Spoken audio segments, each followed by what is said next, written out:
man walking with his son who may have been 8 or 9 years old, and the father tripped on a broken flagstone, and he stopped and he pointed it out to his son, and he sniffed the typical Washington swamp, and then he continued storming the Capitol.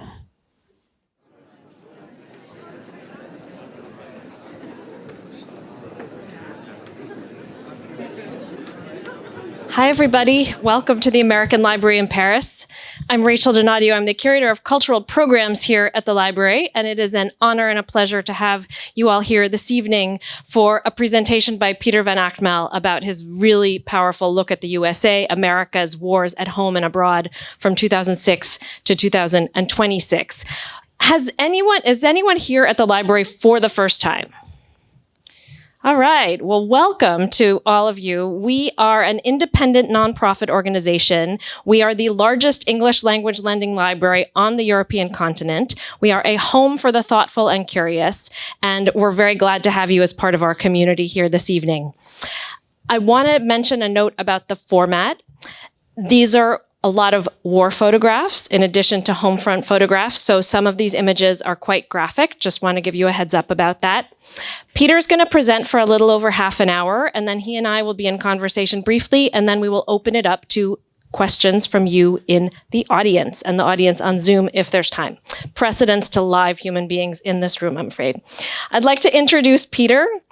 Peter van Agtmael is an American documentary photographer and member of Magnum Photos, whose work explores the human, political, and psychological consequences of power, war, and national identity, particularly in the United States. He is known for his long-term coverage of the wars in Iraq and Afghanistan and their reverberations at home. His photographs blend conflict, spectacle, and intimate moments to challenge American mythologies marked by emotional complexity, irony, and moral ambiguity. His work has received many awards recognitions, including a Guggenheim Fellowship and World Press Photo Awards, and it is widely exhibited and published worldwide. Please join me in giving Peter a big round of applause.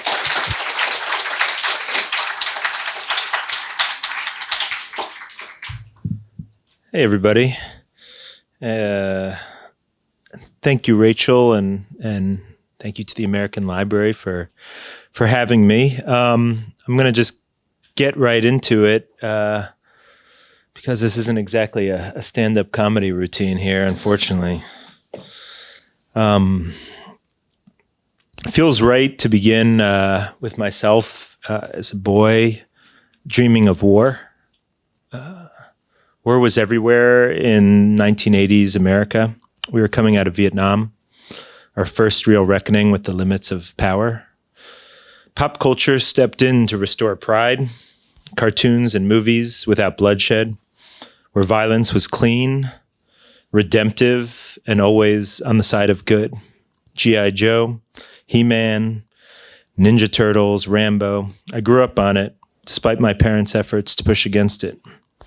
The decade ended with the Gulf War. We watched on CNN as smart bombs slipped down chimneys with eerie precision. No visible casualties, just spectacle, technology, and power, and few journalists permitted to see the true cost. Over time, I began to understand war differently through journalists, historians, and especially photographers. I studied the Time Life books on World War II in libraries again and again. I was repelled by war, but also drawn to it. It seemed to hold immense meaning for some while creating a hellscape for most. I've been trying to reconcile these seemingly contradictory ideas for decades with little success. By middle school, the illusion of a gentle world had fallen away.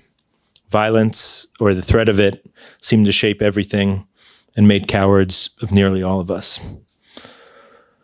This is a picture of me with hair. That was nice. And that was my dad for Halloween, when I'm sort of ashamed to say, for years and years, I went dressed like that for Halloween until I outgrew that outfit.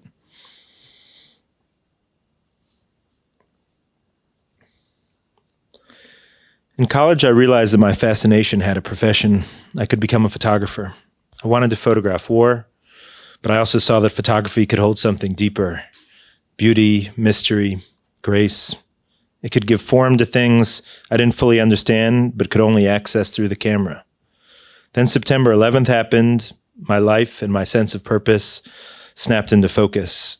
My generation would carry these wars.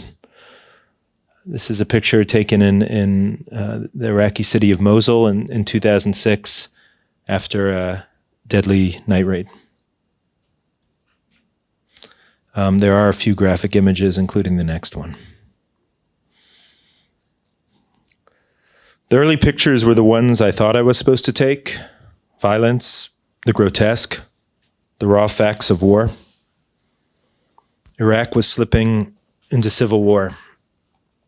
This was taken at a cafe that was frequented by Iraqi police, and where and American soldiers from time to time would stop by for a chat with the owner. But it was in a heavily Sunni city that was violently resisting the occupation, and as a blunt warning to anyone who wanted to find common cause with the Americans. It was blown up by the insurgents and killing 9 people, including the owner.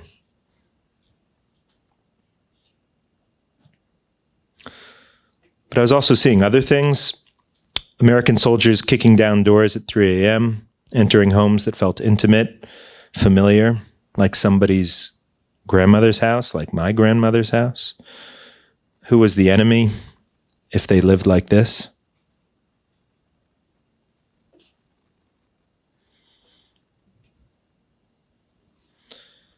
I began to understand that war photographs could be many things, like anonymous scribbles left behind by soldiers. They revealed things I couldn't otherwise see or hear. That meaning was always there, waiting, and that any failure was one of perception, of my perception. These pictures were taken across, it's part of a large series taken across Kuwait, an American air base in Kuwait, and Iraq and Afghanistan, of soldiers' graffitis in bathrooms. And I definitely really freaked some people out when I would go into these bathrooms that would have a line of stalls, and I would kind of go into every stall with a camera, one after another, while guys would be like shaving and kind of looking back in the mirror, and they'd hear like a bunch of clicking sounds. And I'd come out and go to the next stall and do the same thing. So, but it was, I mean, this extraordinary, some of the stuff that was written. Sometimes there was a beauty that ran deep and was like nothing I'd seen before or since, but that much of that beauty could only be found when intertwined with pain and sadness. This was taken on a flight from Kabul to Mazar-e-Sharif in Afghanistan.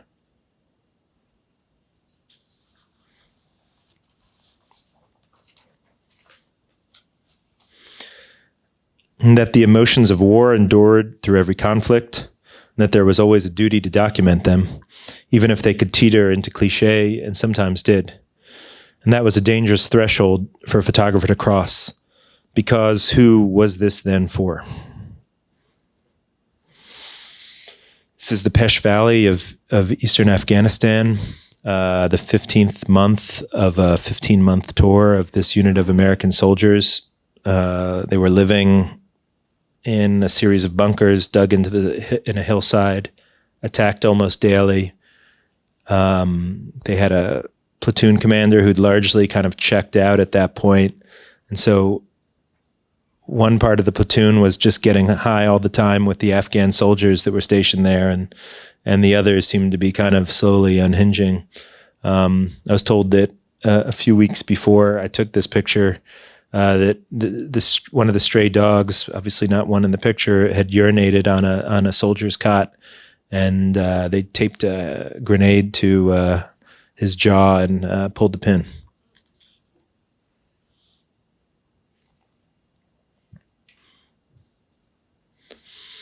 The seduction of a strong image could be blinding. In this photograph, the soldiers flying with me would all be killed or wounded within 4 months. It was taken landing in a place called the Weigel Valley. This was in 2007 when we begun to understand that the fragile peace in Afghanistan that followed the successful invasion was beginning to unravel, and the Taliban were resurgent. So it was the beginning of what was called a counterinsurgency strategy. And they'd pushed small units of soldiers out deep into the mountains with the idea of interdicting fighters and material coming through the mountain passes. What this picture doesn't show, and why photographs are so limited, is if you looked beyond this side of the mountain, you could just see the mountain peaks of the Hindu Kush as far as the eye could see, and this small platoon of 35 guys operating on foot were responsible for that whole area. It was completely impossible. The idea maybe had some intellectual framework, but the practice of it was absurd. And that outpost, as I mentioned, and others like it, were subject to numerous ambushes, and within a year had all been withdrawn.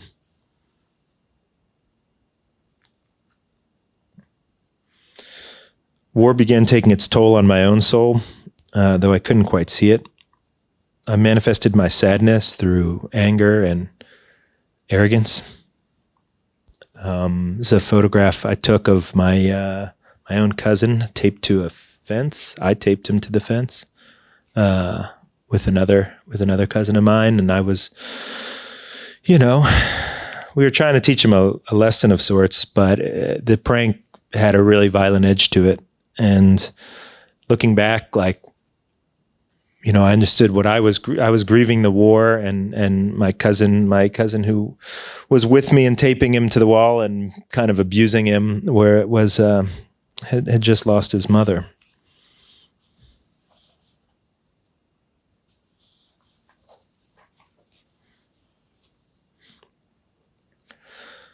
My pictures weren't working the way I hoped they would. Photographers didn't seem to be helping end the war like they did in Vietnam, where iconic images fed both understanding and outrage. My friends and family took polite interest in the war and in my pictures. Through anonymous cornfields and tiny towns, I tried to build a bridge, photographing war's imprint at home. And this is Raymond Hubbard, who lost his leg in Baghdad on July 4th with his sons. He's a huge Star Wars fan, as you can tell. I documented him over a long period of time. We became friends, but the lines became kind of blurred between the duties of friendship and the responsibility I felt as a photographer to show sort of the starkness of both his injuries and what it was doing to his psychological state. So over time, we kind of drifted apart, though actually just talked a few months ago for the first time in years. But he's in and out of care.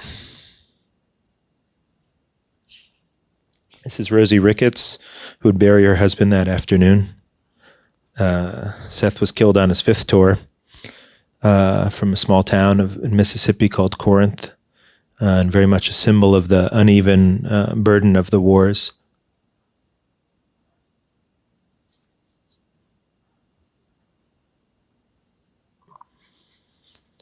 Modern medicine saved lives with even the most disfiguring injuries. Bobby Henline turned to stand-up comedy to think up icebreakers, to diffuse the pain and awkwardness of the stares at the burns that had melted his face. He was killed. He was injured when his Humvee was destroyed in Iraq. The 4 others in the vehicle were killed.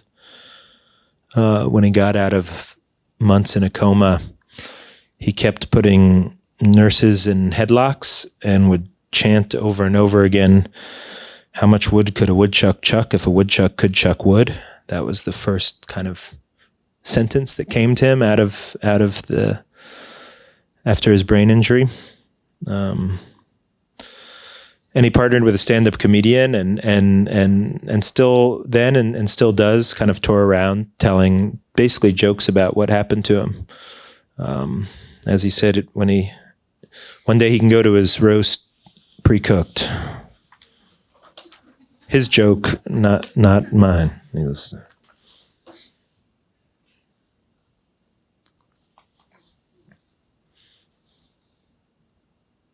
Sometimes images came that felt like thoughts searching for form, a way to express the growing disconnect between war abroad and indifference at home.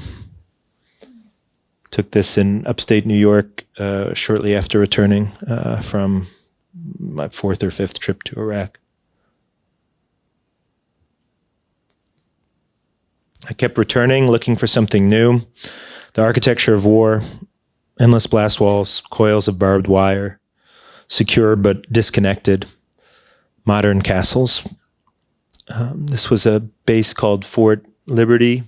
It was a series of interconnected bases in Baghdad. There were tens of thousands of American soldiers stationed there.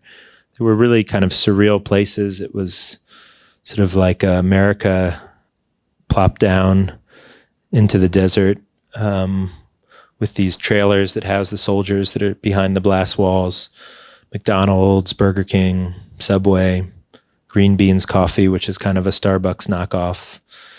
The dining facility, there were, on a good day, 8 kinds of pie, and on Sundays, crab legs and steak.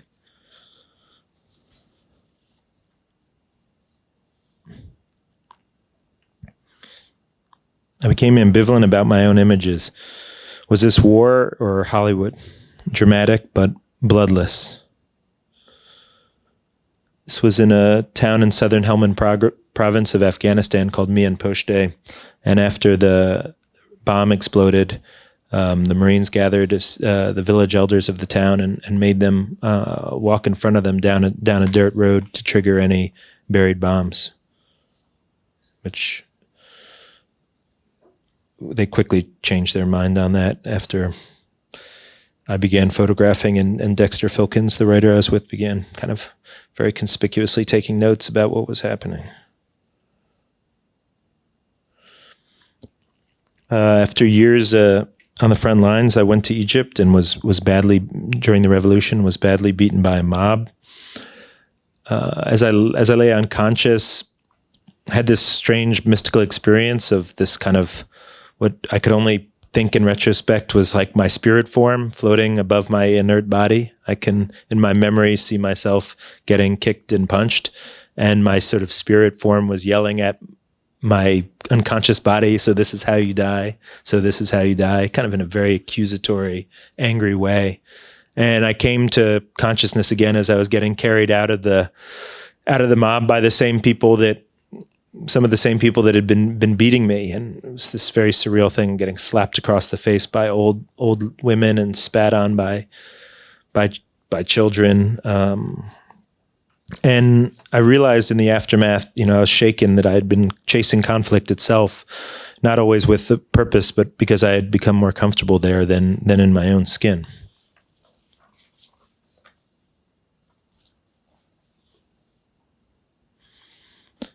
And life didn't pause while I sorted myself out. My grandmother died. Friends were killed. Others came home altered and unreachable. And this was my dad buckling in my grandpa the day of my grandmother's funeral, which was the week after my friends Tim and Chris were killed in Libya.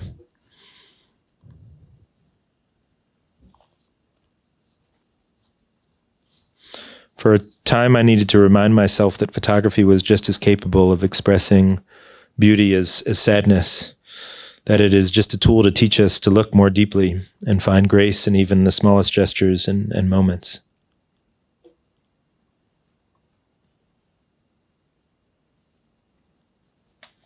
Sorry, it's very dark, but you get the idea.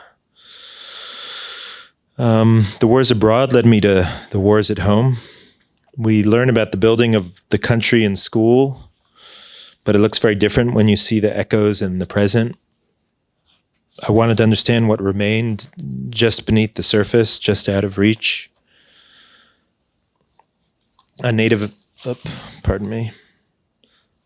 American reservations, that history is unmistakable. The legacy of conquest is written all over the present. and still Native Americans serve in the military at one of the highest rates per capita, often fully aware of the contradiction. This was in Pine Ridge, and this guy and his friends had set up this kind of impromptu rope swing over a chasm that fell hundreds of feet below. They were there kind of all night, just drinking beer and swinging around.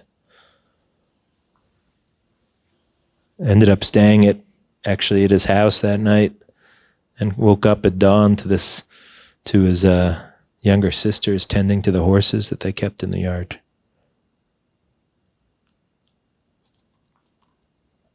That legacy runs through the South and urban centers as well. You feel it in isolated places in the margins, shaped by poverty, violence, and a lack of opportunity.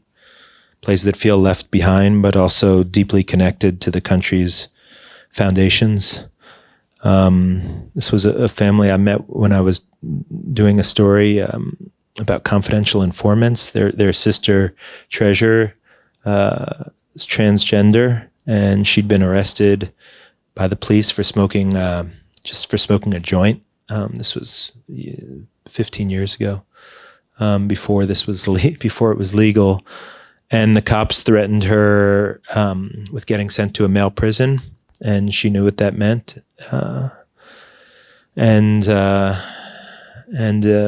so she was kind of forced into this position of giving up the name of her dealer, because the cops were always trying to reach someone higher on the kind of food chain. But there were crooked cops in the station, and after he was arrested, he was released on bail. One of the cops told him, who'd given him his name, and he found Treasure, murdered her, dismembered her body, and left it ablaze on a mattress. And the family eventually settled years later with the city of Detroit. The cop was fired, was hired by a nearby police department, recently promoted.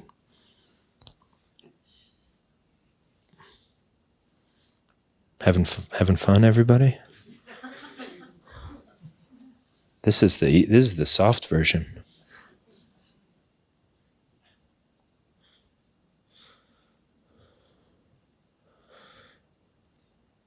It's a second line, and this is called the second line in New Orleans.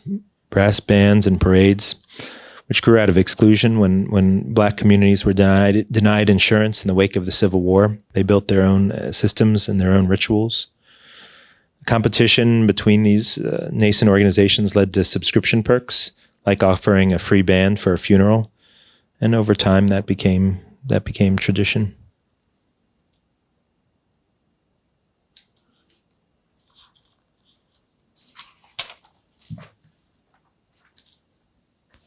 And there were other critical stories unfolding, slower, quieter, but just as consequential. The environment, the question of how we live off the land and profit from it, and whether we can do so without destroying it. This was a Christmas tree farm in rural Oregon after a series of wildfires in 2020. And sometimes these worlds collided. These are military veterans standing alongside Lakota Sioux activists trying to stop the Dakota Access Pipeline from crossing ancestral land. The building of it was stopped by then President Obama as a kind of empty gesture, knowing that it would be restarted weeks later by President Trump, and frankly, Obama probably wouldn't have stopped it if it wasn't just a political gesture.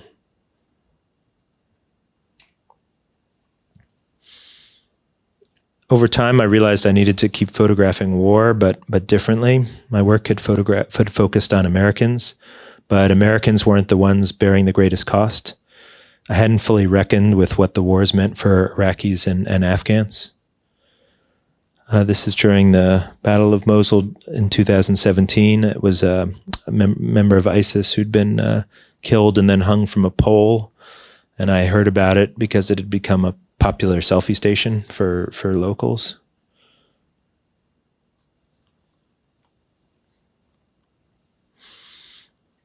I was developing a relationship with the Arab world through friendship and relationships that bore little relationship to what I'd understood growing up. In American narratives, Arabs were largely invisible or reduced to victims or abstractions. That was far from what I was experiencing. This is from a story where I followed a group of journalists, the Syrian American, overland from Turkey to Germany, where they eventually split up, moving to the Netherlands, some to Sweden. And it was this sort of surreal scene after weeks kind of sleeping in the mud and fields, this long journey that seemed without end. And they finally arrived in Frankfurt in the dead of night. And the only people hanging out in the train stations in Frankfurt in the dead of night are mostly kind of homeless alcoholics and drug addicts. And so they were kind of immediately accosted by them looking for money and cigarettes. And there was this moment of like total shock and concern that coming to Europe wasn't all that they thought and hoped it would be. And it's interesting, I followed their stories for kind of years through very diverging fates. For some, it really wasn't what they thought it would be. They never adapted. For others, it ended up being an extraordinary opportunity, and they made real lives for themselves here. And for others, it was somewhere kind of in the middle, as you might expect. This is Adnan Yunus, 53 years old. He was told moments before that he would never see again. It's during the Battle of Mosul as well. I wanted to photograph with honesty about individuals, but also about the violence carried out in our name. He'd been brought to this hospital by his son, and I remember just the scene of his son kind of standing by a few feet away, looking on helplessly as Mr. Yunus was scratching desperately at his beard.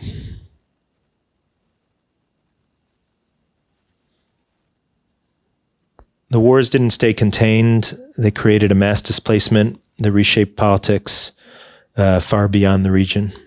In Europe, where I now live, the rise of right-wing movements is tied to migration. Millions fleeing Iraq, Afghanistan, Syria. Germany, Sweden, and the Netherlands took in millions. The United States took in thousands, ultimately tens of thousands. Maybe we'll get up to hundreds of thousands, but of course, so many of the Afghans that were evacuated in the wake of the war are still living in limbo, and seem unlikely to be granted entry to the U.S. Under the current administration. Just for some point of comparison, after the Vietnam War, we took in 1.3 million Vietnamese, Cambodians, and Laotians. It's a checkpoint at the front lines with ISIS.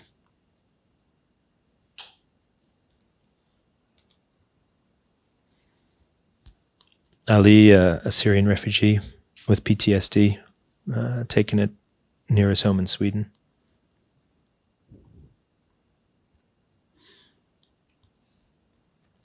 And even if the pictures couldn't change history, something I once believed they could still serve as evidence.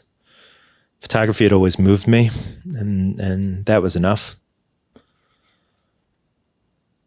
This is after an Iranian drone strike on a Kurdish position in northern Iraq.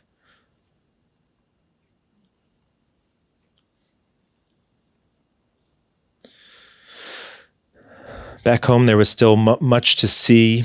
America, as we all know here in this room, is like peeling an endless onion. There's just always another layer beneath it.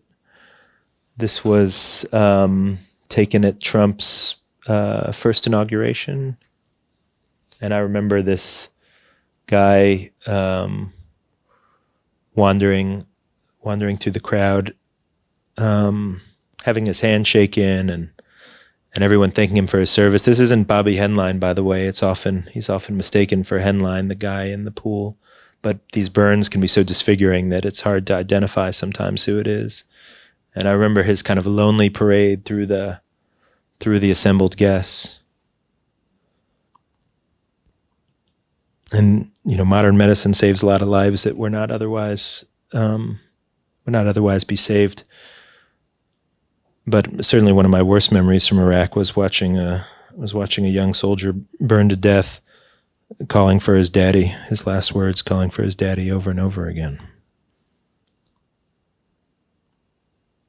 But I can certainly say it was that, and it was Nina Berman, who's in this room, her photograph, one of the most powerful photographs ever taken that about war that helped inspire me to follow the path of the wounded from the war. So thank you, Nina.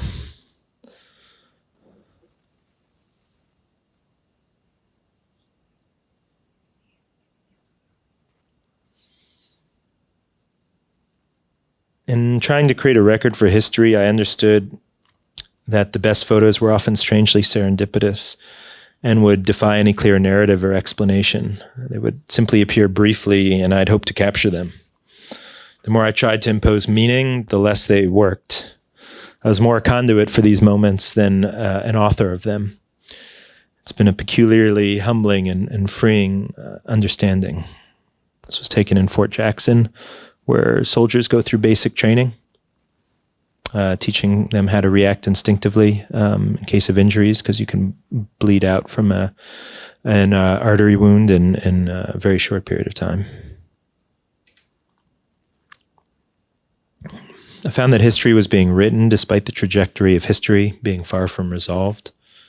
September 11th had become memory, its raw power muted and now rendered through its telling in its official museum as something somehow fixed and hazy all at once, existing outside of all that led to it and all that came after in its name. Going to this museum will absolutely devastate you, and you'll learn almost nothing of why it matters.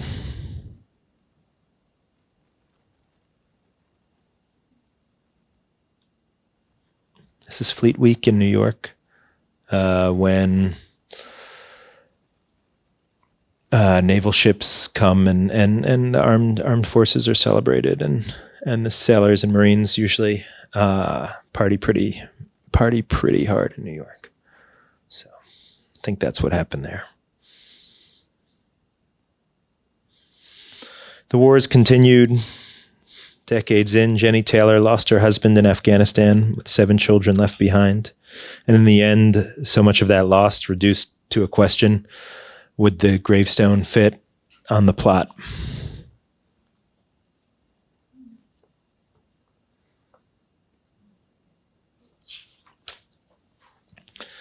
Culture was also writing the history of these wars, but not how I remembered them.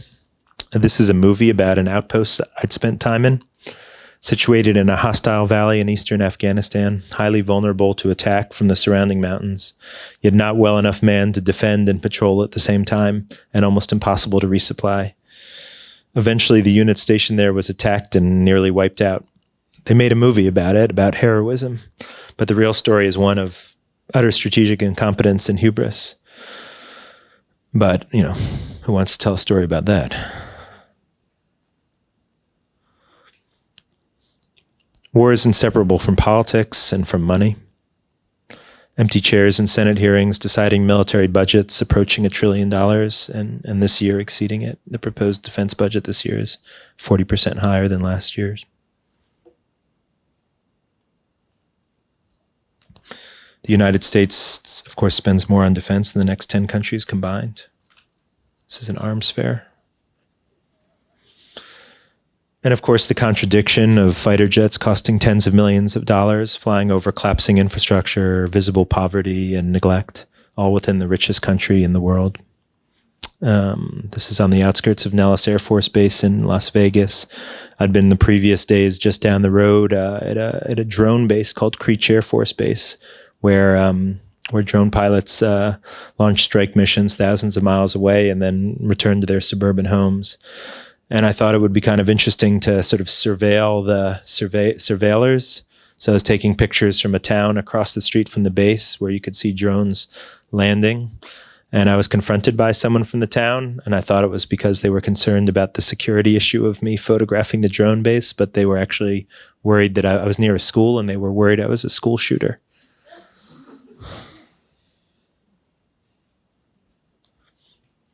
And at the same time, something else was building in small towns, often white, often overlooked. Patriotism gave way to anger. The wars felt senseless. Many promises from both parties were broken. And on the poisoned land, like this abandoned house next to a coal mine in a once prosperous town collapsing into ruin, there was this hunger for something different. It had an edge, something close to desperation.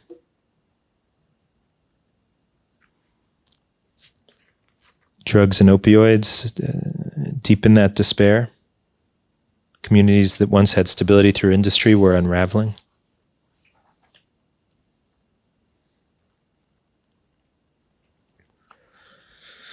The first Trump sign I saw was carved and handmade out of tree branches. It was at a KKK rally in Maryland, not far from where I grew up.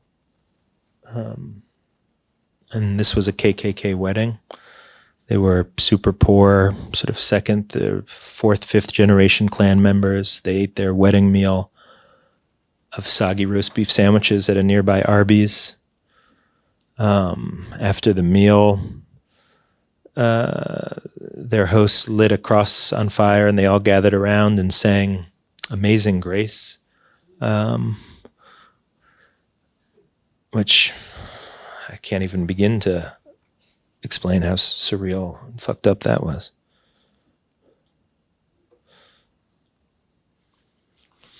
At Trump rallies, the details of the speeches almost didn't matter. The energy did, the unity, the anger. When the crowd turned on the fake news, some laughed, but there was a real edge. There was something really dark underneath. And I'd seen that kind of energy before in Egypt, in the mob. And I've spent a lot of time with people at home and abroad who have different beliefs than my own. And I often find much common cause and a friendly welcome. But when the decency of individuals becomes twisted by the whipped frenzy of a mob, then even, that grandma will dance on your grave.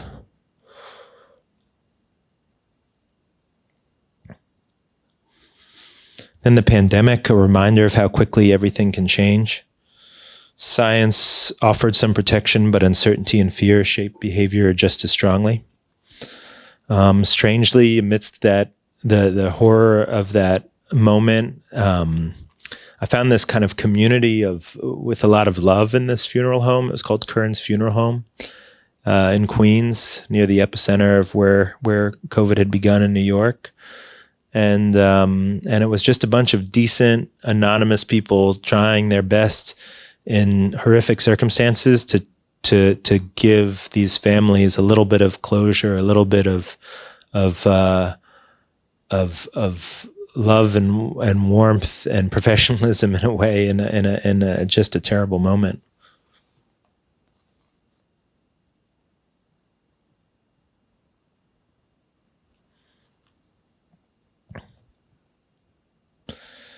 And within the pandemic, after the murder of George Floyd, there was this opportunity for racial justice that hadn't been seen in generations. But there was also ample room in the aftermath for reactionary forces to topple the potential of the moment. And the Trump administration's lowest moment was also had these seeds planted for its comeback as their backlash became this potent political force.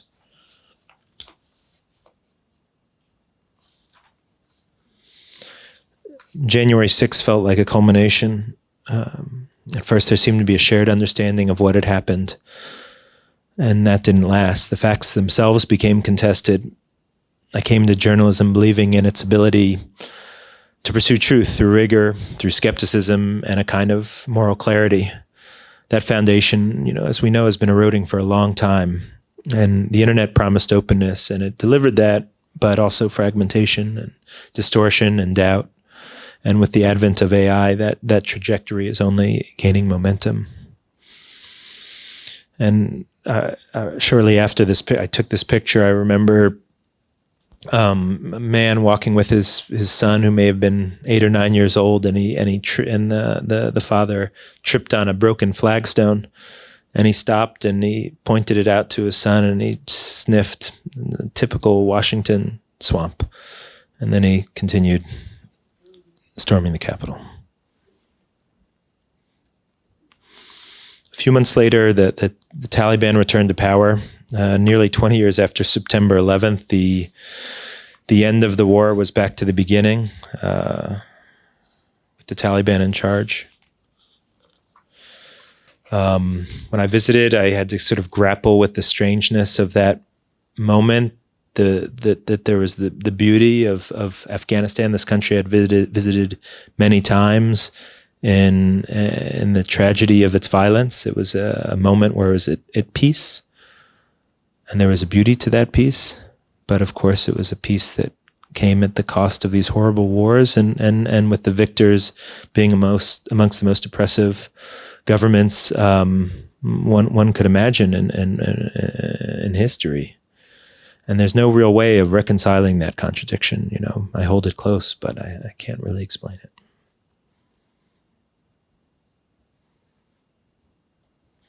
And most of us, we moved on and are eager to forget.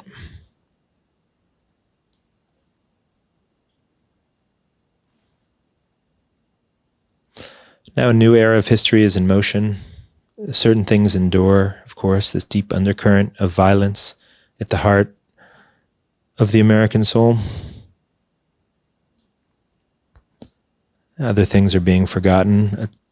A child collapsing, ironically selling eggs, but ironically collapsing of malnutrition in Afghanistan after the Taliban takeover. At home, the National Guard is in the streets.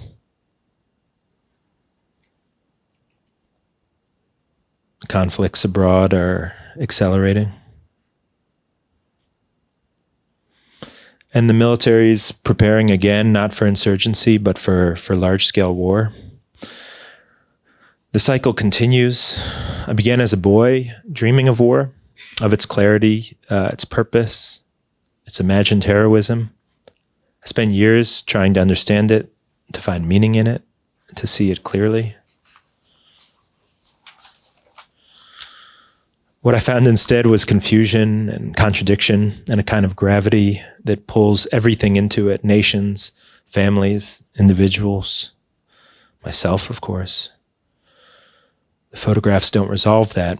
They don't explain it, but they remain fragments of something we continue to live through, whether we choose to see it or not. I do believe that photographs can hold something true, even as everything around them becomes contested or forgotten. They can insist quietly that this happened, that these lives, these moments existed. Hopefully they can help us find our own meaning. I know the process of making them helped me find my own.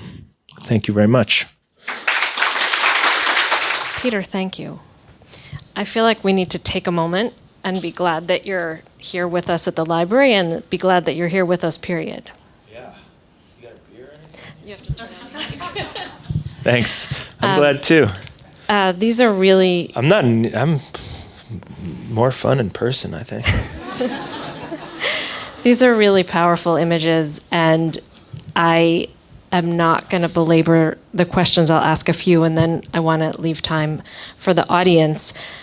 I was struck when you talk about how photographs didn't help end the war, didn't help end these forever wars, and how you insist still they're important as evidence, a record of history, and how you also say you see yourself as something of a conduit more than an author. And I wonder if you could drill a little bit, if we could get a little bit, tell us more what you mean by that, because you clearly have a vision and you're the one behind the camera and you're making the choices about what to photograph, where to go. Talk to us a little bit about that tension between the conduit and the author. Sure. There's a tab of acid under everybody's chair. If you'll just ingest that, we can continue the conversation shortly.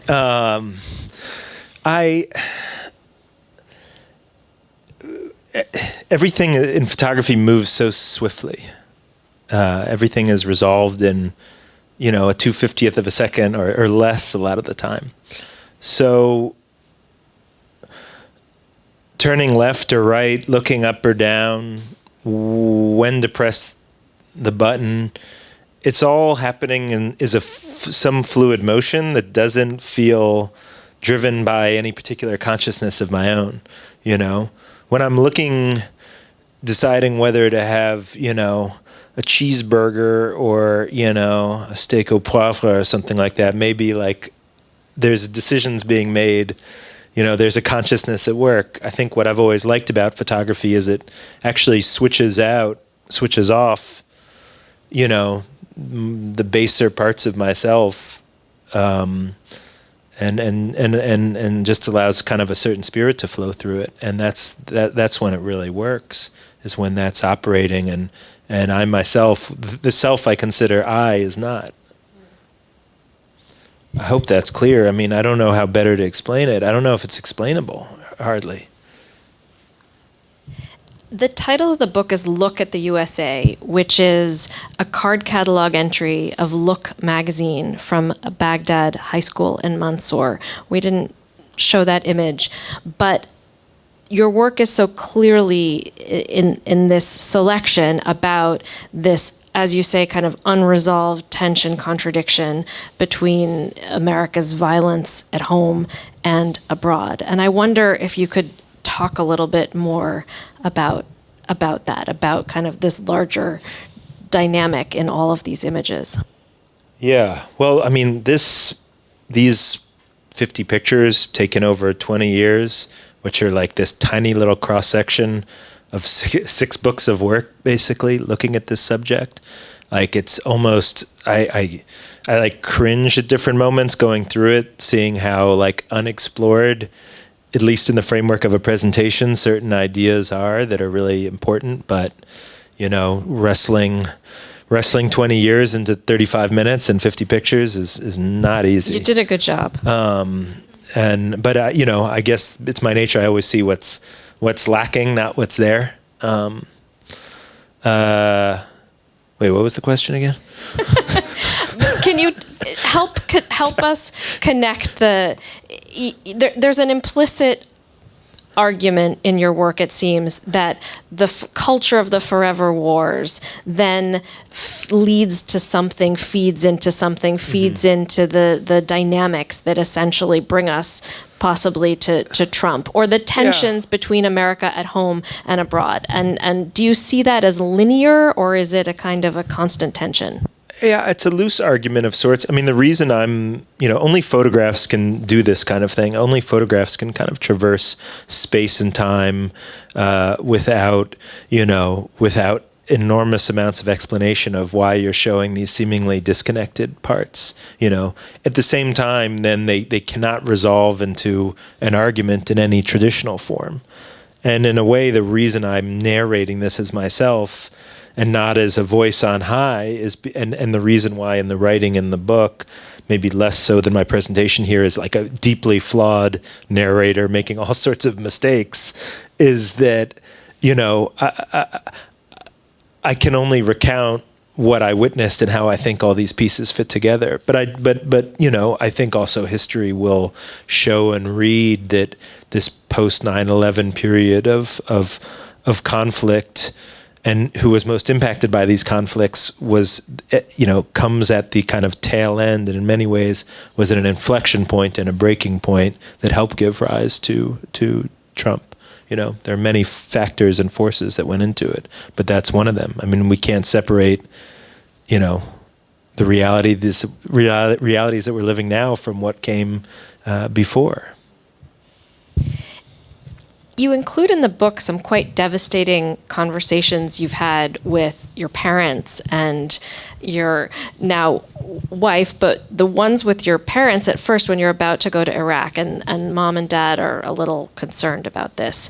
And, they're afraid that they're going to have to collect you in a body bag. And I wonder how, as a photographer, you have navigated that really challenging dynamic between going to really dangerous places and then, having your family and loved ones at home wondering? Well, I mean, I've had to, accept that I'm a bit of a bastard,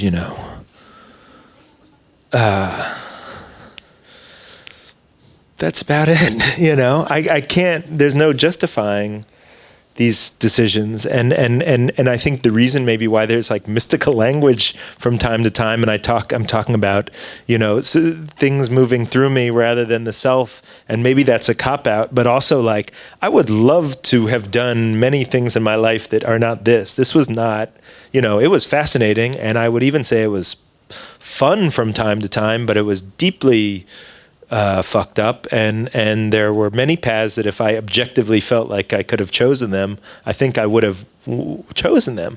But it just felt that this was me, and I had to just deal with that. And my parents accepted that in the sense that they also understood on some level that it was me. And I have a very young daughter now, and I worry,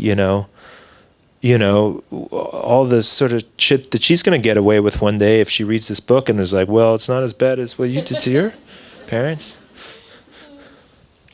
Are you still photographing war? What have you been photographing lately? Definitely a lot of pictures of my kid and my beautiful wife. And I'm continuing to photograph in America. I moved here a couple years ago. I met my wife Isabel in the U.S. when she was the U.S. correspondent for Libe, and we moved here when her term as correspondent was over, and we started a family, and it's definitely a friendlier place for families here than at home. So part of my life is being a dad. I'm still continuing documenting the U.S. I was in immigration court some months ago. Been photographing Israel and Palestine for the last 15 years as well. That's my other kind of major project as an American Jew with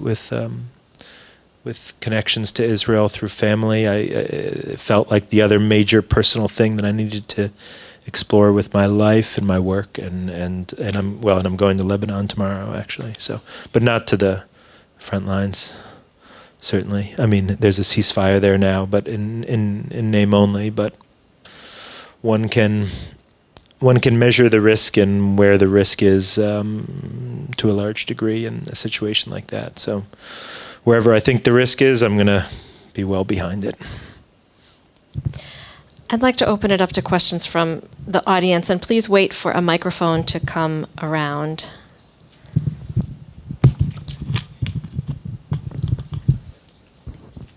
Thank you very much for your time and the photographs.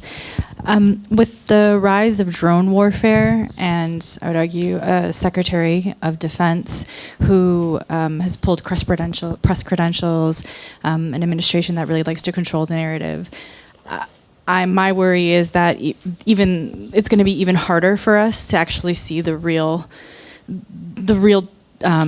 cost of war and conflict around the world, especially when it comes to photojournalism. And I'm just curious to see what your thoughts are about how that's going to continue to evolve. The profession of photojournalism has changed like beyond recognition since I became a photojournalist a little over 20 years ago. I mean, on the one hand, there's been just an incredible implosion of the media,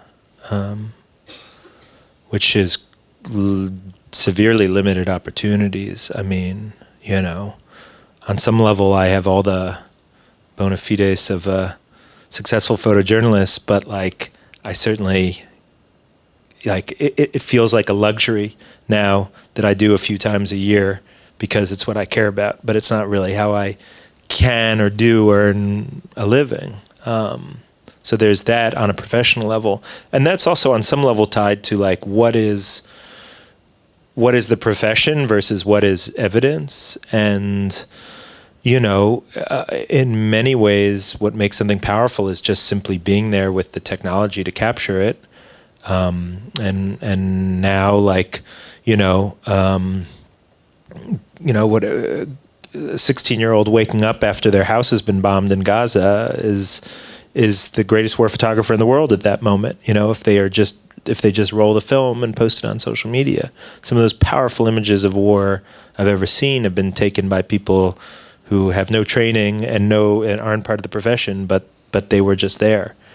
And with drones, I mean, and that's the dystopian side with drones is like, I don't know. I mean, I've had to mute a lot of these feeds on Instagram, but there's just countless accounts of like, of snuff videos of drones, Russian drones, Ukrainian drones, whatever, just like flying into people's faces. And like, I work on a lot of stuff now that isn't directly about photographs I've taken, and I took a lot of screen grabs of these kind of like faces right about as they're about to be killed. And that's a kind of war photography too, I guess, but I'm not sure what it, what it says, what it means. I'm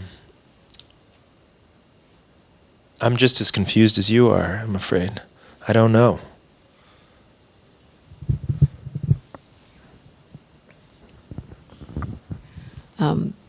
Thanks, Peter. That was fascinating. It was also a little bit excruciating. And I just wonder to what extent, I'll take it. We're obviously looking at, like you're obviously showing us a book and work from a book. But I wonder to what extent, we're seeing this concentrated version of it and you're presenting that to us, like in whatever, half an hour. To what extent has it been excruciating or not for you? Or the war photographer? Same thing, maybe. It got pretty dark there for a while. I mean, that's why I have that picture in of my cousin taped to the fence. I mean, that's like evidence of the darkness, some evidence of the darkness, but just like a really small part of it. I got in real deep when I was very young. I only had a general idea of what I was doing to myself. I just wanted it so badly, for complicated reasons, some of which had to do with values and what I felt was a responsibility and a belief in journalism. And a lot of it just had to do with just base, immature desires, dark desires, to see these things up close. And that has a cost, that always has a cost. And it took years to get out of it, and frankly, a very expensive therapy bill, which continues to mount steadily. I'll put a little jar here for the therapy. So, and I'm ambivalent, I'm ambivalent about my, myself. I wouldn't say my choices, because as I said, they didn't really feel so much like choices. I always, I'm dressed like a soldier when I'm 8 years old for a reason, My earliest memories are of lusting after toy guns on a boardwalk in Ocean City, Maryland. It's in my soul somehow, and so I just need to find a way to deal with it. Thanks a lot for the great presentation. In Paris alone, I feel like there's been so many exhibitions this year on war photography. There's Robert Capa, there was one at MEP, Lee Miller, yeah, another one. So you talked a lot about why you produce these images and how your motives have changed. I also saw a movie on a plane, Civil War, about like a war photographer in America. So what drives the consumption of these images, not outside of like the daily news, which is important, but in settings like this, in exhibitions, galleries, museums, why do people come to hear you speak, and why do they I mean, no offense intended, why do they want your book on their coffee table with some of the awful things that it shows? What drives people's interest in this, in your opinion? Well, why are you here? I'm curious. I mean, I have my own reasons. I'm kind of Yeah, I'm like curious, you. but I'm curious. I'll answer, but now I'm curious. You why, did why you're something here. that I kind of always wanted to do and never did. So I had similar interests and motivations, and either didn't have the foresight or courage or whatever to do it. So that's why I'm here. But I don't know if that's what drives most people. I'm not sure. What do you think? I wonder. We could take a poll. I mean,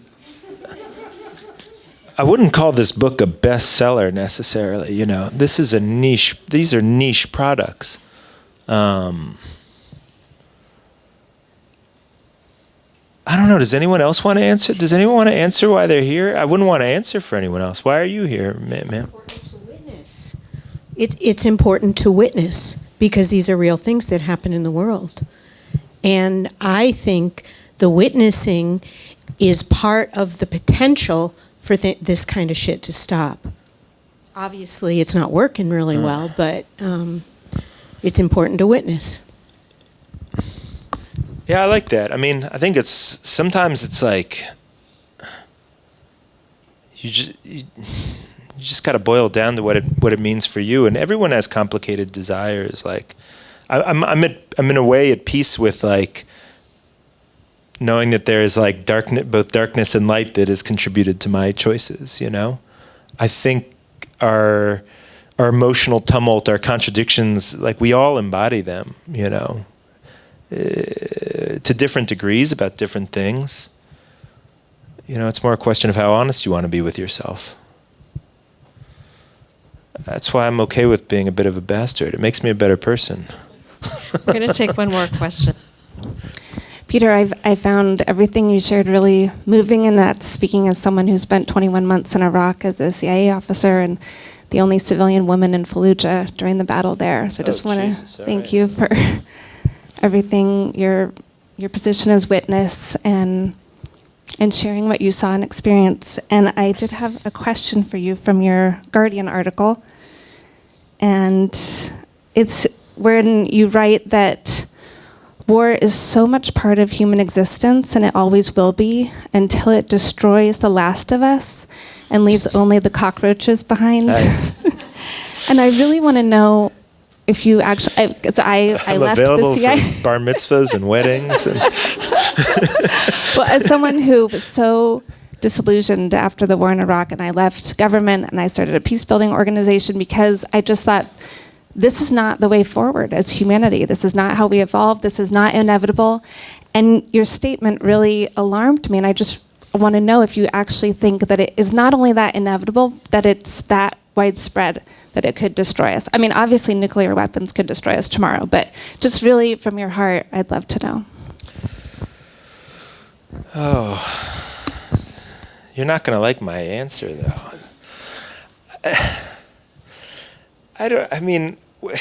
The world is such we're such a weird species, right? Like, we can sit all together in a room and walk down the street and get on the metro and you wouldn't think that there was any particular violence in our souls, What's so strange about humans is how well their kind of instinct is to kind of get along. Like, I don't want to have I don't want to get a broken nose because someone overcooked my, burger. Like, and yet we're so easily duped and mobilized towards violence.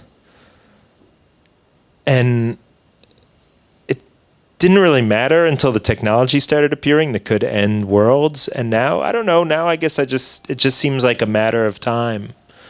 Because most people are good, but you don't need that many bad people to fuck everything up, And that's the tragedy of our species, and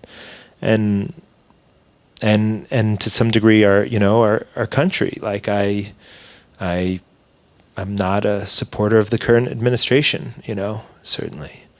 But I could find common cause and break bread very easily with many people that voted for him,